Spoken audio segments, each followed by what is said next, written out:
እንደምን አላችሁ?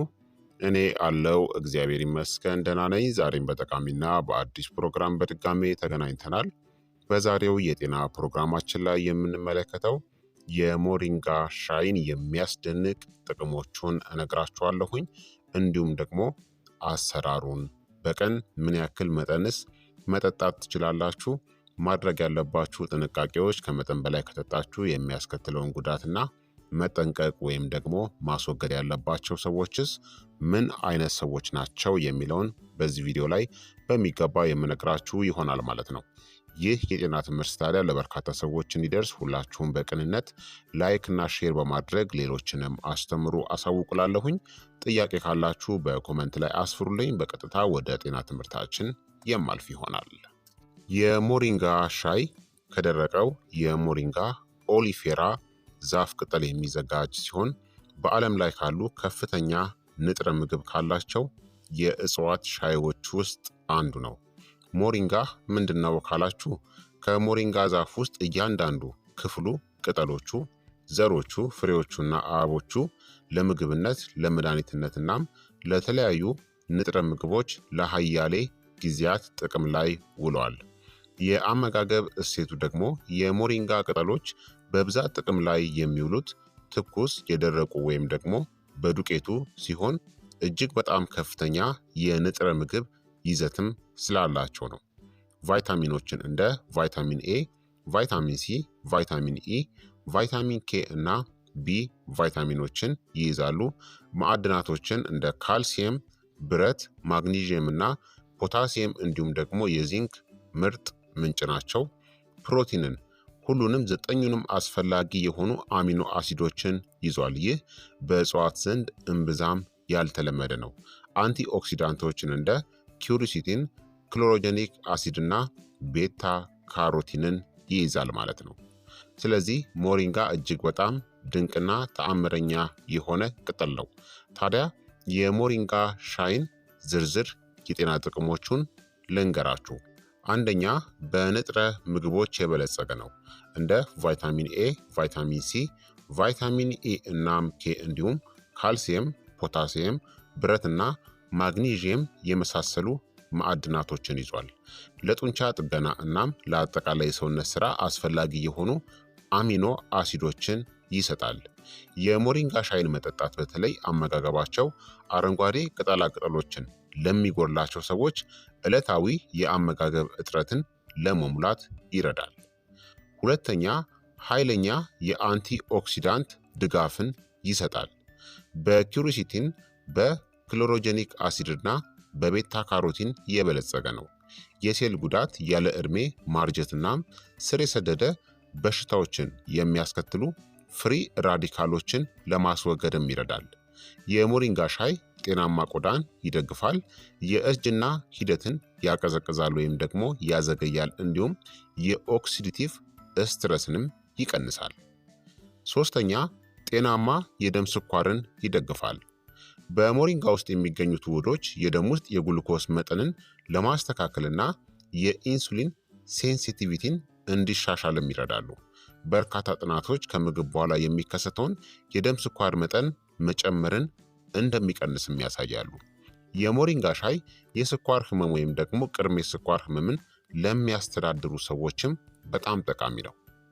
አራተኛ፣ ኢንፍላሜሽንን ይቀንሳል ወይም ደግሞ ብግነት የምንለውን። የሞሪንጋ ሻይ ጠንካራ የአንቲ ኦክሲዳንት ባህሪያት ያላቸውን አይዞቲዮ ሲያኔትስ እናም ፍላቮኖይድስን ይዟል። ስር የሰደደ ኢንፍላሜሽን ከአርትራይተስ፣ ከመጠን በላይ ውፍረትና የልብ በሽታ ጋር የተያያዘ ነው። የሞሪንጋ ሻይ የመገጣጠሚያ ህመምን፣ ኢንፍላሜሽንን እናም በሰውነት ውስጥ ያሉ ኢንፍላሜሽን ወይም ደግሞ ብግነቶችንም ሊያስታግስ ይችላል። አምስተኛ፣ የልብ ጤናንም ያጎለብታል። ኤልዲኤል ወይም ደግሞ መጥፎ ኮሌስትሮልን ለመቀነስና ኤችዲኤል ወይም ጥሩ ኮሌስትሮልን ለመጨመርም ይረዳል። አንቲኦክሲዳንቶቹ የደም ስሮችን ከጉዳት ይከላከላሉ እናም የደም ዝውውርንም ያሻሽላሉ። በፖታሲየምና ፖሊፊኖሎች ምክንያት የደም ግፊትን ለመቆጣጠርም ይረዳል። የልብና የደም ስር ስርዓት ጤናን ይደግፋል እናም የስትሮክና የልብ ድካም አደጋንም ይቀንሳል። ስድስተኛ የሞሪንጋ ሻይ የምግብ መፈጨትንም ያሻሽላል። ሞሪንጋ ቀላል የመርዝ መውጣት ባህሪ ያለውና የጉበት ተግባርንም ይደግፋል። የሆድ ድርቀት፣ የሆድ መነፋትና የጨጓራ ህመምንም ለመቀነስ ይረዳል። ጎጂ የሆኑ የአንጀት ባክቴሪያዎችን የሚዋጉ ጸረ ባክቴሪያ ውህዶችንም ይዟል። ጤናማ የምግብ መፈጨት ስርዓትንም ያበረታታል። ሰባተኛ የአንጎልና የአእምሮ ጤናንም ይደግፋል። የአንጎል ሴሎችን በሚከላከሉ አንቲኦክሲዳንቶች የበለጸገ ነው። በከፍተኛ የቫይታሚን ኤ እናም ሲ ይዘቱ ምክንያት የማስታወስ ችሎታን፣ ትኩረትንናም የአእምሮ ሁኔታንም ሊያሻሽል ይችላል። አንዳንድ ጥናቶች የድብርትና የጭንቀት ምልክቶችን ሊቀንስ እንደሚችልም ይጠቁማሉ። የሞሪንጋ ሻይ የተፈጥሮ የአንጎልናም የአእምሮም ማጎልበቻ ነው። ስምንተኛ የበሽታ መከላከያ ስርዓትንም ያጠናክራል። ከፍተኛ የቫይታሚን ሲ፣ ዚንክና በሽታ የመከላከል አቅምን የሚያነቃቁ የእጽዋት ውህዶችን ይዟል። ጸረ ተዋሲያንና ጸረ ቫይረስ ባህሪያትም አሉት። የሞሪንጋ ሻይ ሰውነት ጉንፋን፣ ኢንፌክሽኖችን እናም ወቅታዊ በሽታዎችንም እንዲዋጋ ይረዳዋል። ዘጠነኛ የክብደት መጠንንም ለመቆጣጠር ይረዳል። ሞሪንጋ ካሎሪው አነስተኛ ነው፣ ግን በንጥረ ምግቦች የበለጸገ ነው። ሜታቦሊዝምን ሊያጎለብትና የስብ መከፋፈልንም ሊደግፍ ይችላል። የደም ስኳርን በማስተዳደር በስኳር መጨመር ምክንያት የሚፈጠረውን ከመጠን በላይ መብላትንም ይከላከላል። የሞሪንጋ ሻይ ለጤናማ ክብደት ቁጥጥር በጣም ጥሩ ተጨማሪ ነው። አስረኛ የቆዳ እናም የፀጉር ጤናንም ያሻሽላል። የሞሪንጋ ቫይታሚን ኤ ጤናማ የቆዳ ሴል እድሳትን ይደግፋል። አንቲኦክሲዳንቶች ብጉርን፣ የቆዳ ላይ ጠባሳዎችንና የእርጅና ምልክቶችንም ይቀንሳሉ። ብረትና አሚኖ አሲድ ይዘቱ ደግሞ ጠንካራ የፀጉር እድገትንም ያበረታታሉ። የሞሪንጋ ሻይ ለሚያብረቀርቅ ቆዳ እናም ለጤናማ ፀጉር የውበት ማጎልበቻ ሻይ ነው። 11ኛ የጉበትን መርዝ የማስወገድ ሂደትን ይደግፋል። በጉበት ውስጥ ያለውን የኦክሲዲቲቭ ስትረስን ለመቀነስ ይረዳል። ከስባማ ጉበትም ይከላከላልና የተፈጥሮ መርዛማነትን የማስወገድ ተግባራትንም ያሻሽላል። ሰውነታችንን ያጸዳልናም መርዛማ ንጥረ ነገሮችን ማስወገድንም ይደግፋል። 12ኛ የአጥንትና የመገጣጠሚያ ድጋፍም አለው። ሞሪንጋ በካልሲየም በማግኒዥየም እና በፎስፈረስም የበለጸገ ነው። የአንቲ ኢንፍላማቶሪ ባህሪያቱ ከአርትራይተስ እና የመገጣጠሚያ ህመምንም ያስታግሳል። እድሜም እየገፋ ሲሄድ አጥንቶችን ያጠናክራል እናም ተንቀሳቃሽነትንም ይረዳል። 13ኛ የሞሪንጋ ሻይ የደም ማነስንም ሊከላከል ይችላል። ሞሪንጋ ከፍተኛ የብረት መጠንና የብረት መምጠጥን የሚረዱ የእጽዋት ውህዶችንም ይዟል። የቀይ የደም ሴል ምርትን ይደግፋል እናም በደም ማነስ ምክንያት የሚመጣውን ድካምንም ይቀንሳል። ስለዚህ የሞሪንጋ ሻይን ብትጠቀሙ እነዚህን ድንቅ ጥቅሞችን ታገኛላችሁ። ታዲያ የሞሪንጋ ሻይ አዘገጃጀቱን ደግሞ ልንገራችሁ። የሞሪንጋ ሻይን ለማዘጋጀት በጣም ቀላል ነው። ነገር ግን በምታዘጋጁበት መንገድ ምን ያክል ንጥረ ምግቦችን እንደምታገኙ ላይ ተጽዕኖ ሊያሳድር ይችላል። የሞሪንጋ ሻይ በጤናማ መንገድ እንዴት ማዘጋጀት እንደምትችሉ ልንገራችሁ። የሚያስፈልጋችሁ ግብአቶች ከ1 እስከ 2 የሻይ ማንኪያ የደረቀ የሞሪንጋ ቅጠል ወይም ደግሞ 1 የሻይ ከረጢት የሞሪንጋ ቲባግ ያስፈልጋችኋል። 1 ኩባያ የሞቀ ውሃ በጣም ያልፈላ በግምት ከ80 እስከ 90 ዲግሪ ሴንቲግሬድ ወይም ደግሞ ከ176 እስከ 194 ዲግሪ ፋራናይት ውሃን አዘጋጁ። እንደ አማራጭ ደግሞ ሎሚ፣ ማር ወይም ደግሞ ዝንጅብልን መጨመር ትችላላችሁ፣ ለጣዕምና ለተጨማሪ ጥቅሞች ማለት ነው። አዘገጃጀቱም ውሃውን በቅድሚያ በትክክል ማፍላት፣ በጣም ሳይሆን ማለት ነው። ከዛም ንጹህ ውሃ አፍሉ። ከዛም ትንሽ እንዲቀዘቅዝ ማድረግ። የፈላውን ውሃ ትንሽ ሳይቀዘቅዝ ቶሎ በቀጥታ በሞሪንጋ ላይ አለማፍሰስ። ይህ አንዳንድ ለስላሳ አንቲኦክሲዳንቶችንና ቫይታሚኖቹን ሊያጠፋው ስለሚችል ቀዝቀዝ ካለ በኋላ የሞሪንጋ ቅጠሎቹን ወይም ደግሞ የሻይ ከረጢቱን መጨመር ነው። ከዛም ከ5 እስከ 7 ደቂቃዎች እንዲቆይ አድርጉት። ከዛ ማጥለልና መጠጣት ነው። እንደ አማራጭ የሎሚ ጭማቂን መጨመር ትችላላችሁ። ቅድም ያልኳችሁን ማርንም ሊሆን ይችላል፣ ዝንጅብልንም ጨምራችሁ መጠጣት ትችላላችሁ።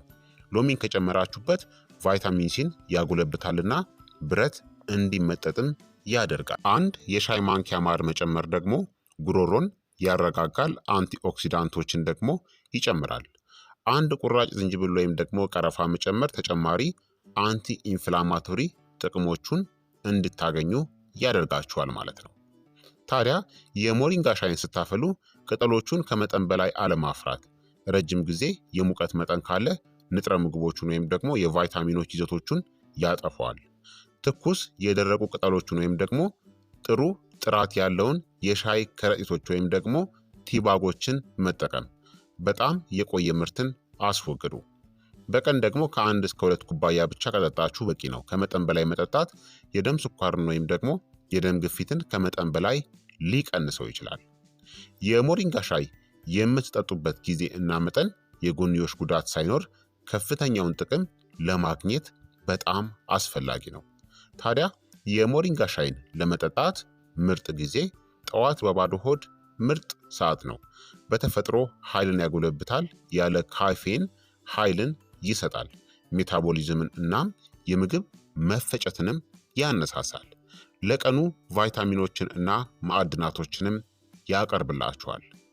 እኩለ ቀን ላይ ወይም ደግሞ ከሰዓት ላይ ደግሞ የተረጋጋ የደም ስኳር እናም ኃይል እንዲኖራችሁም ይረዳል። ለቡና ወይም ደግሞ ለስኳር መጠጦችም በጣም ጥሩ ምትክ ነው። ትኩረትን ይደግፋል እናም ድካምንም ይቀንሳል። ምግብ ከበላችሁ በኋላ ደግሞ ምግብን ለማዋሃድ ይረዳል እናም ከምግብ በኋላ የደም ስኳር መጨመርንም ይከላከላል። በተለይ የስኳር ህመም ወይም ደግሞ የምግብ መፈጨት ችግር ላለባቸው ሰዎች በጣም ጠቃሚ ነው። ከምሽት በኋላ ለመጠጣት ማስወገድ አለባችሁ። ምንም እንኳን ካፌን ባይኖረውም ሞሪንጋ በተፈጥሮ የሚያነቃቃ ስለሆነ አንዳንድ ሰዎችን እንቅልፍ እንዲርባቸው ወይም ደግሞ እንዲነሳቸውም ሊያደርግ ይችላል። ታዲያ በቀን መጠጣት ያለባችሁ ወይም ደግሞ መጠቀም ያለባችሁ ዕለታዊ የሚመከረው መጠን ምን ያክል እንደሆነ ልንገራችሁ። የሞሪንጋ ቅጠል ዱቄቱን ከሆነ በቀን ከ2 እስከ 4 ግራም መጠቀም ትችላላችሁ። ይህ ከግማሽ እስከ 1 የሻይ ማንኪያ ጋር እኩል ነው። ይህ በአጠቃላይ ደህንነቱ የተጠበቀ መጠን ነው። ደረቅ የሞሪንጋ ቅጠል ከሆነ በአንድ ኩባያ ውስጥ ከ1 እስከ 2 የሻይ ማንኪያ በቀን እስከ 2 ኩባያ መጠጣት ወይም ደግሞ መጠቀም ትችላላችሁ። የሻይ ከረጢቶቹን ወይም ደግሞ ቲባጉን ከሆነ ደግሞ ብዙውን ጊዜ አንድ የሻይ ከረጢት ወይም ደግሞ ቲባግ ወደ ከ1 እስከ 1.5 ግራም የሞሪንጋ ዱቄትን ይይዛል። ስለዚህ በቀን ከ1 እስከ 2 የሻይ ከረጢቶችን ወይም ደግሞ ቲባግን መጠቀም ትችላላችሁ ማለት ነው። ከፍተኛው ደህንነቱ የተጠበቀ መጠን የሚባለው በቀን ከ6 እስከ 7 ግራም ዱቄት መጠቀም ትችላላችሁ። ይህ የደረቀ ቅጠል ሲሆን ደግሞ ከ2 እስከ 2 ከግማሽ የሻይ ማንኪያ በላይ በፍጹም አትጠቀሙ። በአጠቃላይ ደግሞ በቀን ከ3 ኩባያ በላይ የሞሪንጋ ሻይን መጠጣት የጎንዮሽ ጉዳት አደጋን ሊጨምረው ይችላል ማለት ነው። የሞሪንጋ ሻይን ስትጀምሩ በቀላል መጠን ጀምሩ። በግማሽ የሻይ ማንኪያ ወይም ደግሞ በቀን በ1 ኩባያ ጀምሩ። ከዛም ሰውነታችሁ እንዴት ምላሽ እንደሚሰጥ ተከታተሉ። ምንም የጎንዮሽ ጉዳት ከሌለ ቀስ በቀስ መጠኑን መጨመር ትችላላችሁ። በቀን ከ2 ኩባያ በላይ ግን መጠጣት የለባችሁም ማለት ነው። ታዲያ ከመጠን በላይ የሞሪንጋ ሻይን መጠጣት ጉዳቶችን ያስከትላል። እነዚህም ማቅለሽለሽ፣ ተቅማጥ፣ የሆድ ወይም ደግሞ የጨጓራ መረበሽ፣ ጋዝና የሆድ መነፋት፣ የማለስለስ ውጤት ወይም ደግሞ ላክሴቲቭ ኢፌክት አለው፣ ማዞር፣ ዝቅተኛ የደም ስኳር ወይም ደግሞ ሃይፖግላይሲሚያ፣ ዝቅተኛ የደም ግፊት ወይም ደግሞ ሃይፖቴንሽን፣ ራስ ምታት፣ እንቅልፍ ማጣት ወይም ደግሞ እረፍት ማጣት፣ ለእነዚህ ስሜታዊ ለሆኑ ሰዎች ማለት ነው። የታይሮይድ ተግባር ላይ ጣልቃ መግባትና ከመድኃኒቶች ጋር የመጋጨት አደጋም ሊኖረው ይችላል። ከደም ስኳር፣ ከደም ግፊትና ከጸረ የደም መርጋት መድኃኒቶች ጋር ማለት ነው። ስለዚህ ሞሪንጋ ሻይን በልኩና በመጠኑ መጠጣት ይኖርባችኋል ማለት ነው።